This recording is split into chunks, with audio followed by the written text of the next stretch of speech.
All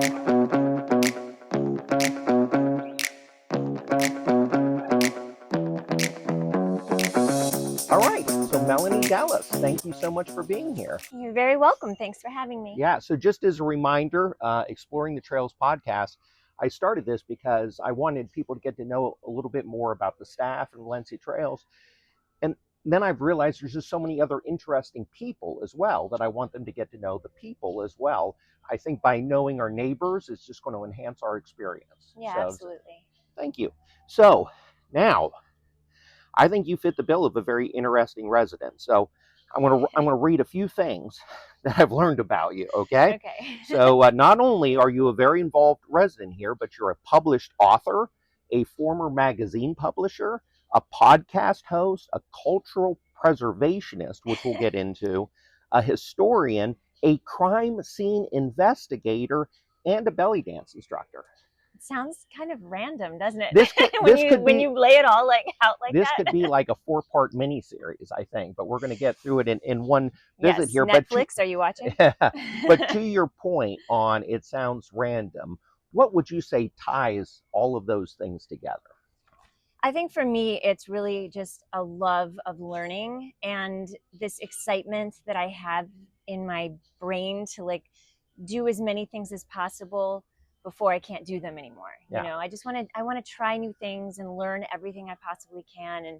And so, you know, really history Yeah. and my love of like archaeology Mm-hmm. kind of ties everything together Yeah. in this really weird way. And for me, it's history, archaeology, and writing. Those Yeah. are the three things that kind of are the connecting factors in everything. And it sounds like an insatiable amount of curiosity Yeah. too.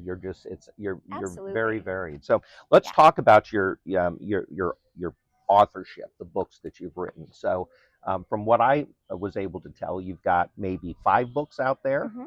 3 of them are on mythological creatures. Mm-hmm. So let's talk a little bit about that. What drew you into that work? Yeah. So, gosh, I guess that started way back in 2009. I was actually, my first company that I started was a publishing company. I had 2 magazines, and I did that for almost 10 years. And when the recession hit, kind of the magazine industry kind of tanked, and I closed my doors, and I needed to do something different. Mm-hmm. And I really love writing. I mean, I've always been a writer, and I love history, and I love everything strange and unusual. So like weird mythological creatures kind of fell into place. It fits the bill. And so I started just for fun researching the original folklore of all these different mythological creatures from every culture around the world. And I would put them in a rhyming format for my 2 sons, who were at the time about 4 and 6, I think, 6.5. And I would read them to them just for fun. Okay. And they loved them so much. So I kept writing more and more. And then one day, my oldest one said, I really wish we could see what they look like. And I thought, you know what? That's a really good idea. So I found an illustrator. I was living in San Diego at the time, and I found an illustrator locally, and we worked together to create these books and bring these characters to life. And there's 3 volumes in that series. It's Fantastic, Fabulous Creatures and Beasts. Wow. And you mentioned that it's actually doing well right now in Asia. Yeah. Yes. It's mainly in America. It's for, I would say, elementary, middle school kids, you know, but in Asia, adults love them. Wow, that's great. So it's kind of, you know, there's a niche for everybody, I guess. And you co-wrote a book with your son then too. How was that experience? That was fun. When my oldest one, John, when he was 8, he's 22 now.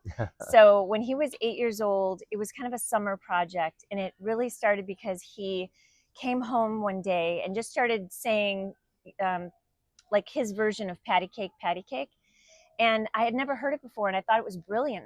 I made sure, he said he made it up, and I made sure that he did. I looked around just to make sure nobody else wrote about it. And we spent the summer, it was like a summer project with him. I showed him how to find an illustrator, how to draw storyboards, how to create the book, how to get it published. And then when it was printed, he went around and did book signings. He was in Catholic school at the time, so he went to all the Catholic schools in San Diego and did book signings and like lectures on his Mm, book to all the little that's so kids. neat. That's And very then cool. part of the proceeds of that one goes to the Make-A-Wish Foundation, Oh yeah, great. his idea. And Hmm. he went into the Make-A-Wish Hmm. Foundation and did his little interview with them, and it Hmm. was really cute. What is he majoring in now in college? He is just about to finish his senior year in college at Kaiser University in Uh-huh. Palm Beach, and he's majoring in physical therapy. So in Oh, the okay. fall, he's going to start his doctor of physical Okay, therapy. excellent. I didn't know if Yeah. he was going to be an author too. No, Uh, oddly enough, both my sons, 19 and 22, they do not like to write or read, and they don't like history. So I don't know. I mean, yeah, they look like me. I'm assuming they're my sons. and you also do podcasts. So tell me about the podcast. Those are fun. So I have a company called News Curatorial Consulting Group, and Hmm. it's about 8.5 years old. And my business partner, Karen, she and I started this podcast. It's a weird history podcast called The Unusual History of Everything. Hmm. And we started it about 8 years ago. And it was really me forcing her to do this because I would pick a really strange topic on just anything, random things, and I would find the most obscure parts of its history, Hmm. whether it's gross or funny or weird, whatever it is. And I would write a little script and edit everything. We'd do a lot of fun. Every Tuesday it would come out, and she never knew what I was writing, and she until she was reading the script, and then she would look at me sometimes and be like, "Really, you want me to say this?" And I'm like, "Just say it, just say Yeah. it. I'll edit it out." And it's funny. It's really I interesting and I entertaining. I listened to one about urine in a cake leading to the Salem witch trials, right? So Yeah, yeah, there's interesting bits of everything in yeah. our world. Well, that's true. And you do one with your mother too. Yes, so that's fun. So I moved here about a year and a half ago from San Diego. I'm originally from Bloomfield Hills, Michigan, but Hmm. I was living in San Diego raising my sons. And when I moved here, my mom and I couldn't do my podcast with Karen anymore because it was too hard, Yeah, that 3 hour coast time to coast. difference. Yeah. Yeah, it's hard. And so my mom and I were like, we should do something fun. We're Hmm. fun. She's hilarious. She's a Sicilian woman, and she's hilarious, and she's, beautiful and all the things. So she came up with this idea, and it's called Two Well-Behaved Women. And for the most part, we're pretty well behaved. But yeah, we just kind of talk about what, random things in life that come from like an Italian and a Greek perspective. My dad's Greek, so Yeah. Italian perspective and a Greek Italian perspective, and we just kind of have fun with it. It's just a really neat thing to do with my mom. When I saw you post that online, it was actually one of the things that made me think about doing this thing. Oh, So really? yeah, you inspired me here. Oh, that's So so sweet. Thank you. let's get into your museum and preservation work. This is your actual job. Yes. So tell me a little bit about what you do there, and what a contra- what is it again? A cultural object Preservationist. preservation. Thank Yes. you. Yeah. Yeah, it's what's funny is that the abbreviation is COP. Oh. So it kind of fits in with my CSI stuff. Yeah. So that really started. I'm a big entrepreneur. I love Mhm. making my own businesses. I enjoy working for myself, making my own time, Mhm. my own schedule, so that I could always be there for my kids and everything, and do all my hobbies, writing and the podcast and all Yeah. the things. So it was important to me to kind of build this business. When I was in San Diego, I went to graduate school late in life, and my kids were very young. They were 3 and 5, and I got I was going to get a PhD in history so I could teach, but I stopped at the master's because I discovered that I could take care of the artifacts in the museums. Okay. And I was doing an internship at one museum. So Mhm. while I was working at that museum, and I worked there for 7 years after I graduated, they hired me. I just started developing this company and thought, I can take care of these artifacts, but I can also do it for museums around the country and not have to just only help one Right. institution. Right. So I created this business plan. I convinced Karen, who was my boss at the time at this Oh. museum, I convinced her to leave the museum and take a chance, and she did. Wow. And what we do is we're museum consultants, and Mhm. we kind of help any museum, large or small, around the country who needs anything from curating and installing all of their exhibits to doing back-end collections management. So we take care of the artifacts. We do preservation and conservation work on the artifacts. We'll write grants for them. We do everything that they need because most museums don't have enough money to pay full-time people to take care of their objects. Okay. So they hire us on project based. So like 2 weeks here, 2 weeks there. Okay. And sometimes it's a long-term project. The Comic-Con Museum in San Diego, we're there doing all their exhibits for 5 years now. So it's cool. Oh, and we just got certified by the government. We're an official woman-owned small business, and so now we get the government contracts. Oh, wow. So I just got the Coast Guard Museum. So you've got a fascinating website, by the way. So I was able to go out there. So some of your signature projects, the Boca Raton Museum of Art, is it the Mingay International Museum, the Comic-Con Museum that you mentioned, Navy SEAL Museum, and I know locally you just did the Veterans History Museum here in Collier County. Yep. So what project are you most proud of so far?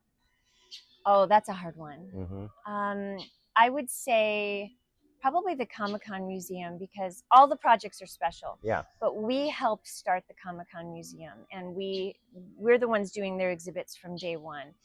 And not a traditional museum. No. So how does that one compare? What are you pop doing art, there? You know, it's comic book art, pop culture art. Okay. And so it's really different from me, I'm an ancient historian, and Karen is a modern historian. Right. So it kind of fits her thing. You know, she's just like a nerd about Comic-Con and like superheroes and all the things. So it works well for her. She and our employees are out there in California helping them.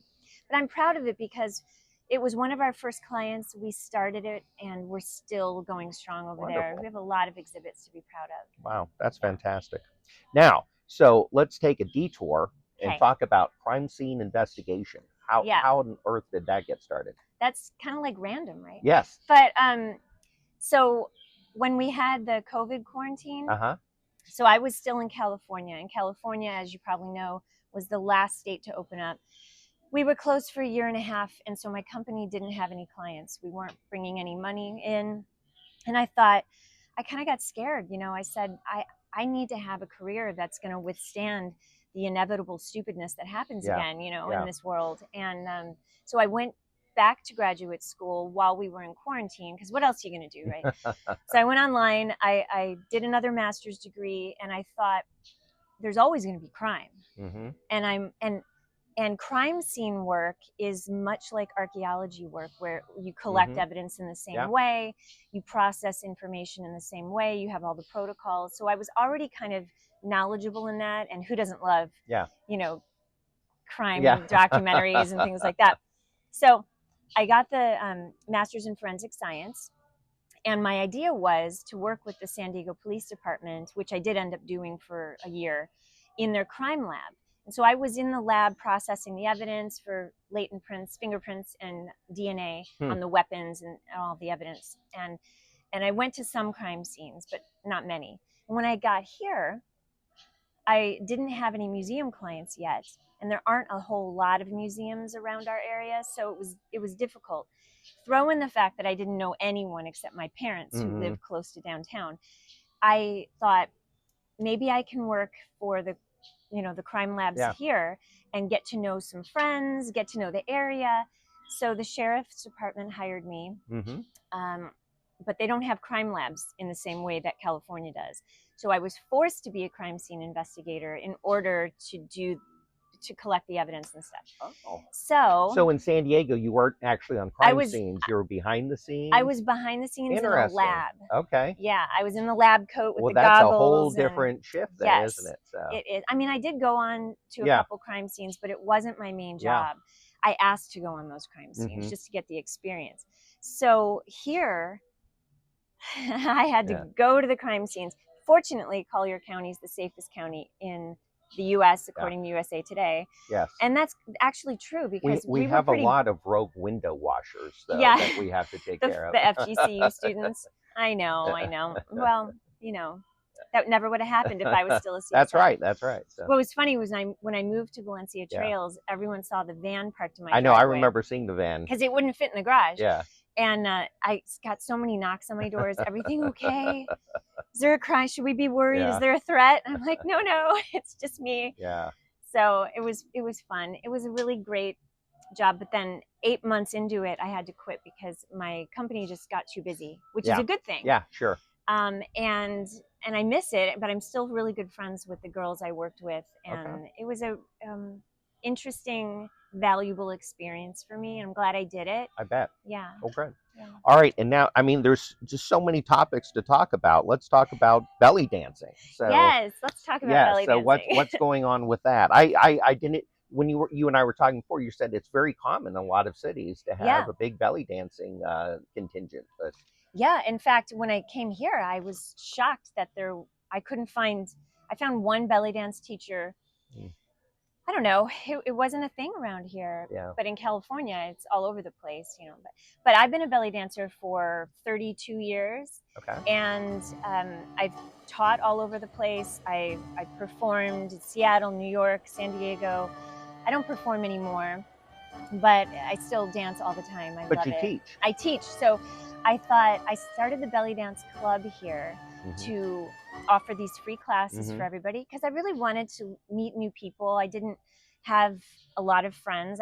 I was fortunate enough to, when I moved here, I moved across the street from some amazing women. So that was really nice and fortunate for me. Yeah. But I wanted to meet more people and at the same time get some exercise and practice dancing. And so we every Monday at 11:30 we're in the exercise studio and it's a lot of fun. We have like 64 women. For other people to, how many? We have 64 women signed up. 64. But not everybody comes to the class. Oh my gosh. Like it's pretty, we have a core chunk of like 12 women who come. And then, you know, people, it's casual. Like if you have time and you want to come in, it's free, you know, it's a club. So you're open for people to just join. But even men. Yeah. But if you are a man or a woman, you can't watch. You have to participate. Yes. That's the rule that we have.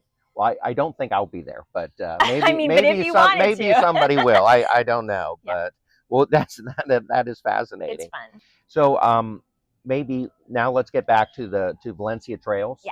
So tell me, you know, kind of how you ended up here and what surprised you about moving into a community like this? Yeah, it was a definite culture shock for me. I didn't know what to expect because my family and I have always vacationed in Florida, like Estero Island. We have always had a condo there, or Fort Myers, and then later in my childhood, Naples. But you never lived here. When you're on vacation, it's different. So when my younger son was going to go to college, and I knew that both of them were going to universities in Florida, and my parents lived here, I didn't want to, there was no reason for me to stay in San Diego anymore. So I packed up, sold my house, moved here, and I lived with my parents for a couple months while we were kind of trying to find me a house. And my mom and dad knew about this neighborhood because their friends lived here, Emery and Nancy. And shout out to Emery and Nancy. Hi. And we actually evacuated here. My first experience with a hurricane a couple years ago. So, you came here during Ian? Yeah, we were with Emery and Nancy, and that's how I learned about the neighborhood. Yeah. And so my parents loved it. We already had people we knew here. I was a little nervous because I didn't know what to expect. I've never been in a gated community, and I didn't know anybody. You know, it's just me and my two sons. Yeah. You know, it's weird. But it turned out great. It couldn't have been better. The people here are so nice, so welcoming. It's so much fun. There's like a party every night. Like literally, if I'm bored, I could just come here anytime. Right. And somebody's going to be doing something. Right. And you know what I mean? It's just fun. I do. It's a really neat vibe. Like I work from home. I come over here for some reason during the day, and my whole mood just changes when I walk in here. Same with me. I work from home too, so it's the same deal. Yeah. Oh, I forgot to mention one important. Yeah. I have a dog named Octavia. Oh. Little Palmapoo. Okay. She's 5. She's a crazy dog. She doesn't like anybody except my family. So you'll never see her. Yeah. You don't She's go to cute. the dog park? No. Okay. keep her out of the small she's dog park. afraid of dogs. Yeah. She's this big, and she's afraid of everything. So I just keep her I got you. away. She's cute though. So, and I know you're involved in a lot in the community Yeah. too, and besides the belly dancing, a whole I, bunch of I clubs, love to everything stay like that. busy. Okay. Yeah, I am the captain of Saved by the Balls. We are currently that's in the right. playoffs for Monday That's right. morning. That's First, right. yep. Oh, So good. that's really fun. Is this the big final event then for this season of the bocce ball? Is next week? For this season, yeah. Yeah. And the summer season's going to start, but we're not going to do that because it's Wednesday nights. Too hot. Yeah, it Too is busy. really hot. Too Much. busy. I think I told you I can't believe you fit all of this into your schedule. Like anything new that you're going to be working on that's exciting, or? Well, I just finished a novel Oh. that I have been working on for 8 years. Wow. So that was taking up a lot of my time, and so I'm currently working with some literary agents to kind of get that published. What's the genre on that novel? So it is a historical fiction. It's more like speculative historical fiction. It is it's an ancient history kind of retelling of the book of Genesis. Oh, it's going to be controversial, I think, but I'm co-authoring it with somebody, and we took original religious documents from ancient religions and modern religions, and we kind of looked at their creation stories, and which are very, very, very similar to the book of Genesis, and we kind of are retelling the book of Genesis in a fun way. We're giving characters in the book, dialogue, personalities. Yeah. It's probably the best thing I've ever written, and I'm really excited to get it published. Wow, and, that's great. Yeah. So, but to answer your question, now that that's done, that freed up surprisingly a lot of my time. So I'm working on another book. Oh, fantastic. I'm just going to keep writing books until I'm dead. Fantastic. Well, that's excellent. And thank you for doing this. And again, I think a great example. I'm so glad you're my first resident that I interviewed, because there's so many staff I interviewed. But when you meet somebody, you don't get all of the interesting things behind that. So I really appreciate you sharing. And well, thank you for having me. I'm grateful that I'm the first one. It's an honor. I appreciate it so much, and I can't wait to watch everybody's story, because so many people here are interesting and have fascinating backgrounds, and we don't even know about them. I agree. Can't wait for your book to come out. Thank you. Thank you so much.